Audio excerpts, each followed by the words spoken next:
Hello guys, good morning. So it's 6 a.m. in the morning and nag-prepare po ako ng food para sa aking mami Nala na kakapanganak lang niya kahapon ng hapon. So eto yung prepare kong food. Ayan po siya.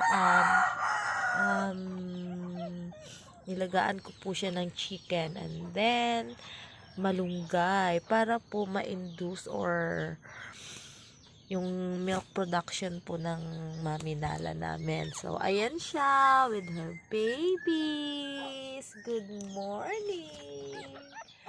Good morning mga putoy-toy. Aba, kagwapo mga putoy-toy. Nala, kaon yun. Dali. Nala, kain na si Nala. Kakain na siya para maraming milk.